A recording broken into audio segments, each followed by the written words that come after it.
ৰাজ্যজুৰি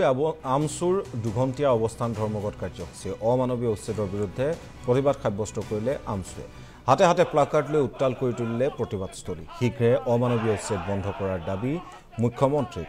আমি উচ্ছেদৰ বিৰোধী নহয় পূৰ্বে সংস্থাপন দি পাছত উচ্ছেদ কৰাৰ দাবী সংগঠনটো আৰু আজি আমচুৱে কি ধৰণে নগাঁৱত প্ৰতিবাদ সাব্যস্ত কৰি উত্তাল পৰিৱেশৰ সৃষ্টি কৰিল সেই সন্দৰ্ভত এক প্ৰতিবেদন যুগুতাইছে আমাৰ সতীৰ্থ সাংবাদিক বাহাৰুল ইছলামে সেই প্ৰতিবেদন আপোনালোকলৈ আগবঢ়াই দিছো হয় নিশ্চিতভাৱে যি উচ্ছেদ অভিযান সেই উচ্ছেদ অভিযানলৈ অমানৱীয় উচ্ছেদ অভিযান ইতিমধ্যে দেখা গৈছে নগাঁও চহৰৰ মাজমজিয়াত যি অসম সংখ্যালঘু যি ছাত্ৰ ইউনিয়ন আছে ইতিমধ্যে তেওঁলোকে 2 ঘণ্টা অৱস্থান ধৰ্মঘট পালন কৰিছে মই সামগ্ৰিক পৰিৱেশ প্ৰথমতে কেমেৰা পাৰ্চন পবিত্ৰক অনুৰোধ কৰিম কেমেৰা পাৰ্চন পবিত্ৰ দেখুৱাইছে ইতিমধ্যে আমচুৰ নেতৃত্বত যি অমানৱীয় উচ্ছেদৰ বিৰুদ্ধে তেওঁলোকে অৱস্থান ধৰ্মঘট কৰিছে আৰু তেওঁলোকে হাতে হাতে এনেকুৱা প্লে কাৰ্ড লৈ পেলাই সাম্প্ৰদায়িকতা নিপজ্জাক শিশুৰ অধিকাৰ খৰ্ব কৰা নহ'ব হিমন্ত বিশ্ব শৰ্মা মুৰ্দাবাদ আমচু জিন্দাবাদ ভূমিহীনক ভূমি প্ৰদান কৰক মহিলাৰ অধিকাৰ ৰক্ষা কৰক এনেদৰে তেওঁলোকে প্লে কাৰ্ড লৈ পেলাই উচ্ছেদ অভিযানৰ বিৰুদ্ধে এনেকুৱা অমানৱীয় উচ্ছেদ বিৰুদ্ধে তেওঁলোকে আজি 2 ঘণ্টীয়া অৱস্থান ধৰ্মঘট পালন কৰিছে মই ইয়াৰ যি আমচু নেতা আছে তেওঁলোকক কথা পাতিব যত্ন কৰিম মই আপোনাৰ ওচৰলৈ আহিব বিচাৰিছোঁ যে আপোনালোকে অৱস্থান ধৰ্মঘট পালন কৰিছে আজি অমানৱীয় উচ্ছেদ বুলি কি ক'ব হয় আজি আমচুৰ কেন্দ্ৰীয় সমিতিৰ নিৰ্দেশ মৰ্মে আজি গোটেই অসমৰ জিলা সদৰসমূহত আজি এই 2 ঘণ্টীয়া অৱস্থান ধৰ্মঘট কাৰ্যসূচী আজি জিলা আয়ুক্ত মহোদয়ৰ জৰিয়তে অসমৰ মাননীয় মুখ্যমন্ত্ৰীলৈ আমি স্মাৰক পত্ৰ প্ৰদান কৰিম আমি কৈছোঁ যে চাওক অসম চৰকাৰে বৰ্তমানৰ চৰকাৰখনে এটাৰ পিছত এটা অমানৱীয় উচ্ছেদ আজি গোৱালপাৰা জিলাৰ হাছেলা বিলত আজি এটা বেআইনী এটা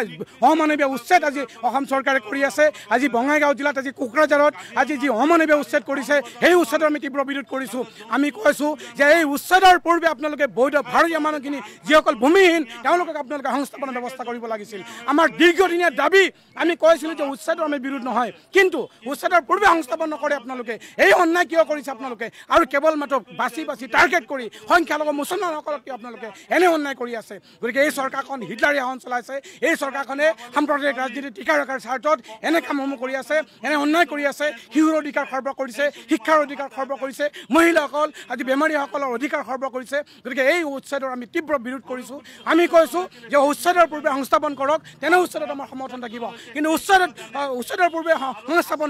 নকৰাকৈ নিয়ম বহিৰ্ভূতভাৱে অন্যায়ভাৱে আপোনালোকে বিভিন্ন ধৰণৰ অধিকাৰ খৰ্ব কৰি মৌলিক অধিকাৰ খৰ্ব কৰি আপোনালোকে যি উচ্ছেদ চলাইছে এই উচ্ছেদৰ আমি আমচু বিৰোধ কৰি যাম আজি আমি স্মাৰক পত্ৰ প্ৰদান কৰিম আপোনালোকে যদি এনে অন্যায় আগন্তুক দিনত কৰি থাকে হিটলাৰী শাসন যদি আপুনি চলাব বিচাৰিছে ক্ষমতা আছে বুলিয়েই আপুনি আমাৰ অনুৰোধ ভাষা বুজি নাপায় আপোনাৰ ক্ষমতা খটুৱাইছে এই ক্ষমতা আপোনাৰ নাথাকে হিটলাৰৰ পতন হৈছিল ক্ষমতা চিৰস্থায়ী নহয় গতিকে আপোনাক মুখ্যমন্ত্ৰী ডাঙৰীয়া আপোনাক আহ্বান জনাইছোঁ আজিৰ প্ৰতিবাদস্থলীৰ পৰা আপুনি আপোনাৰ এই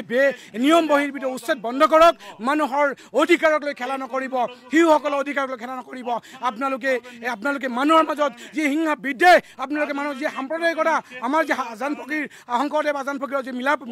মিলন প্ৰীতি অসম ভূমিক আপোনালোকে যি থান বান কৰিব বিচাৰিছে কেৱল মাত্ৰ ক্ষমতা কেৱল মাত্ৰ চকী সুৰক্ষিত কৰাৰ স্বাৰ্থত গতিকে এই অন্যায় আমি সহ্য নকৰোঁ আমি আজি স্মাৰক পত্ৰৰ জৰিয়তে আয়ুক্ত মহোদয়ৰ জৰিয়তে আপোনাক মুখ্যমন্ত্ৰী ডাঙৰীয়াক কৈছোঁ যে আপোনাক আমি আহ্বান জনাইছোঁ নিশ্চিতভাৱে উচ্ছেদৰ আগতে সংস্থাপন দিয়াৰ দাবীৰে যি সংখ্যালঘু যি ছাত্ৰ ইউনিয়ন আছে তেওঁলোকে ইতিমধ্যে 2 ঘণ্টা যি অৱস্থান ধৰ্মঘট পালন কৰিছে আৰু তেওঁলোকক জানিব বিচাৰিম কি ক'ব যি অৱস্থান ধৰ্মঘট আপোনালোকে পালন কৰিছে 2 ঘণ্টা নিশ্চয় জানে এই চৰকাৰখন যেতিয়াৰ পৰা আমাক আৰু সংখ্যালঘুক টাৰ্গেট কৰি কাম কৰি আছে আমি বিভিন্ন সময়ত আমি প্ৰতিবাদ কৰি এই বুজাব বিচাৰিছোঁ যে আপোনালোকে এই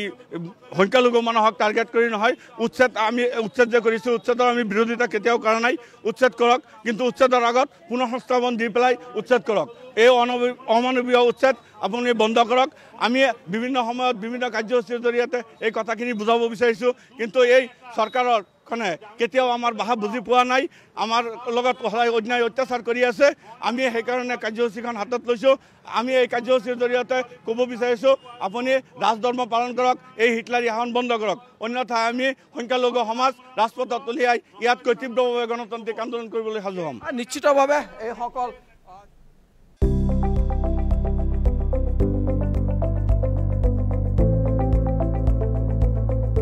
NB নিউজ সহজ সৰল ভাষাত নৱভাৰতৰ কথা।